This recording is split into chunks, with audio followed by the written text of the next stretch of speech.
I realized I probably should have made a script or something for this. Oh my god, it works. YouTube. I am a self-proclaimed baker. What am I supposed to do with that? Huh. I work at a bakery right now, but I didn't go to school for it. But I've had a couple years of experience working there, so I can bake. I'm pretty good at it. Cool. I'm also a self-proclaimed, not to say self-proclaimed, I'm a nerd though. Also, nope, wrong way. There's Sherlock hanging out in the corner. My brainchild is called NFLB, which stands for No Fandom Left Behind. What I do is I take characters, I take locations, I take characteristics, I take attributes about things in different fandoms, and ultimately answer that question that if so-and-so, or something, or what, were to be a dessert of any kind, what kind would they be? It's gonna be a process, it's gonna be fun. Yeah. The recipe that we're doing is a Sherlock Holmes dark chocolate biscotti. I think it's out. Show her. There's oh balls. I ripped it. It's my Sherlock recipe. Yes, like his coat. Oh. The dark chocolate will give it this sort of. It's not a sweet cookie. He doesn't seem the dessert type. Not really sweet comes to mind. And it's a double baked. Those cookies are hard. And it's going to have a bit of espresso in it, which, because Sherlock has a tendency to want to get things done quickly, he does have the very quick mind that he's constantly going, needs things to occupy himself. Baking stuff that's relevant to your fandom. So I have to pull up the ingredients, and since we're halving it, we'll see how well this turns out. I'll probably turn the oven on first. And we're going to crank this up to, so it's good to preheat the oven, it's at 350. So, let's see, we need butter, halving it, so we need, if it calls for 5 ounces, we need 2.5 ounces of butter. You better believe it. Right. Good grief. But alas, I have one of those half containers and there's 1 egg in here. It's like it was meant to be. Let's get the espresso. Ow. We need, oh, fuck, Jesus. She's gonna fall everywhere. Flour. We need, what else do we need? We need sugar, which has actually been on the table because I haven't had a container to put it away in yet, so. Like, look at my thing, look at my other thing, look at these things. Dark chocolate, which I do have in here, somewhere. It has to be here somewhere. Ah! Oops. I found it! It was hiding behind all the other stuff, that's where I figured it was. Figures. Considering the amount of tea that John drinks, I think John would actually like these quite a bit. We need BS, baking soda, salt, in case there's any demons around. Keep the big daddy stuff. You never know when you might need to make a circle. Put some along my door. I don't take any chances. You shouldn't either. You know what's up there. We also need vanilla. Vanilla. Is that everybody? Okay, that's everything that we need. Cool. So let's get started. I cut that butter. This is about 2.5 ounces of butter. I don't have a microwave, so I'm going to throw it on the stove for a little bit, just get it a little softened. So we're going to measure at about 1/4 and then 1/2 of 1/4. So I don't do actual math. So about that much. So sweet. Can you see it? There it is. Random cocoa powder container with the spoon in it the wrong way. Oh, I just pulled the cord out. That is so unfortunate. Talk about kicking it old school. I kick it hella old school. Add your majiggies to your majiggy. And I just realized that I don't have enough outlets. And I don't want to do this by the laptop, so I have to unplug the stove. Well, first, turn the gas off. Unplug the stove because there's only one outlet to it. Back it up, back it up, back it up. Add your butter shenanigans to your here. Now we go.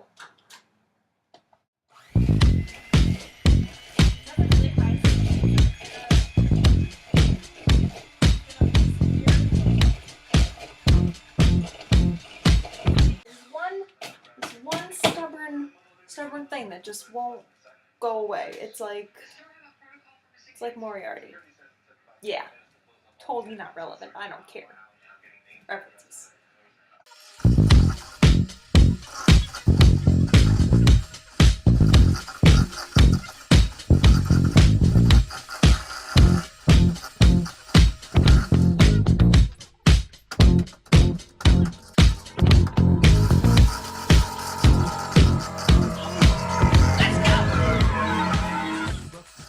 So once you've creamed your butter and sugar, as well as it can be, so kind of like that. Next we're going to add our egg. Crack my egg with one hand.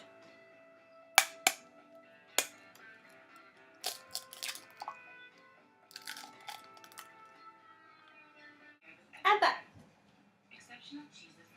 Cool. I don't have many skills, but I can crack an egg with one hand. Mix it up.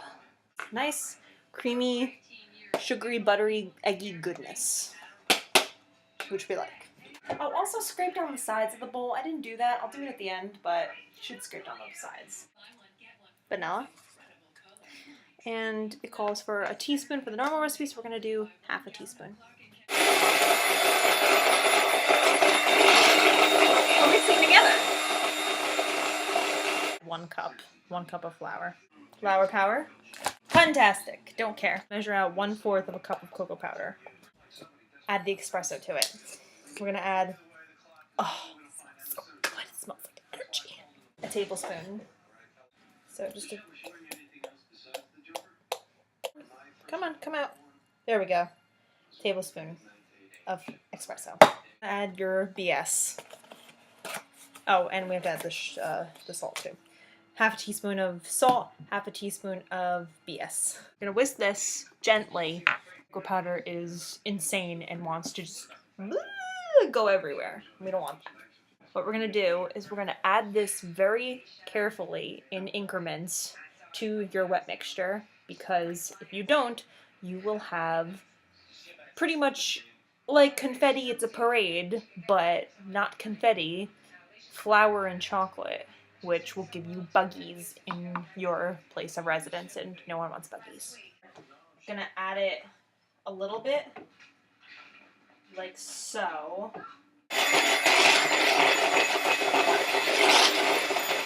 So we're just gonna add the rest of this. Okay, in the sink. Okay, that's a lot of chaos going on. 3/4 of a cup of dark chocolate. So, but you know what? We'll do half a cup. Whatever you need to do to crush your chocolate into bits, like tiny bits, you do it. The TV is talking about erections right now. Here these are. I broke them all up. Bit of hand washing never hurt. And now we're gonna mix. So the dough is ready. It's a lot easier if you do happen to have a standard mixer. You won't have to do this. So it should be together. You should be able to pick it up. You should be able to handle it. You should not say it looks like poo, because that makes it unappealing. Hilarious. roll it out. You're gonna make it into a log, make it long, make it about yay big, and then gotta stick it in the oven. Got some flour for my counter. Flour for my counter. Spray the pan.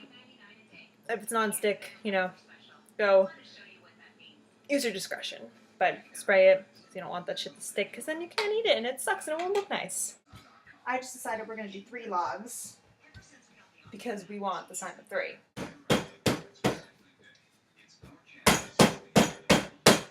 There we go.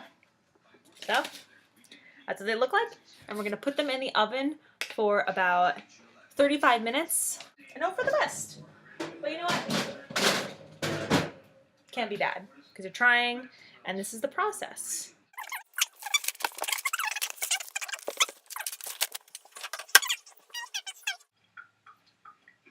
I forgot to put the timer on. So cleaning up is almost done, and another part of this process that you're going to do after the biscotti are done is there is going to be a chocolate sort of smear on it. Then we're just going to put some on after, because gotta bake the biscotti, then we have to let them cool, we have to cut them again, we gotta bake them again for about another 15 minutes, and then if they cool again, then we can put the chocolate on, and we'll be done with them. And the chocolate coat is because it's like Sherlock's coat. Right? I know, that was pretty good too. Chocolate on, yeah. It's been 35 minutes, so let's pull them out. Really, another boring part. We have to let those, they have to cool. They have to be cool enough because we have to cut them. Because of movie magic, YouTube magic. How you're gonna cut them is kind of into slanty bits. So they'll kind of look like this. Now you're gonna bake them again for another 10 minutes. Do 5 and 5, 5, rotate them, and do 5 again, and then they're gonna really harden. Like the outsides are hard right now, but the insides are still kind of mushy, like cookie. But we don't want them to be a cookie, we want them to be biscotti. So we have to bake them a little bit longer. So stick them back in the fridge. Stick them in the oven, and we'll be Sherlocky before we know it. Put them in. I actually had to put them in for about 15 more minutes, but that's because I have a tiny oven and it takes longer for things to bake. So what I was doing is, all you're gonna do is do a double boiler, which is taking a pot, filling it with water, and then putting your chocolate, just put some chocolate in a bowl and melt it. That's all there is to it. Just let it melt, keep the flame on low, because you don't want to burn your chocolate by accident, because that sucks. See, this is where Sherlock wouldn't be a fan, because there's a lot of waiting. The timer should be going off in maybe like a minute. 35, 34, 33, 32, 31, 30. We're not going to do that entire countdown. And here they are. First and foremost, when you're done with the oven, turn the oven off. When you touch the sides, which you obviously can't see me doing, when you touch the sides, ow, like this, and it's hard to the touch, that's how you know they're done. I'm waiting for the cookies to cool. Seriously, go on Tumblr. It's like the best way to waste time ever. And here we go. So many hours later, we have a finished product. Here we have our Sherlock Holmes dark chocolate biscotti. And you can tell that they got that nice hard noise to them. And how I did this was I covered them in different ways. You can really cover them any way you want. See, this one has some chocolate just kind of smeared on the top. This one was dipped halvesies.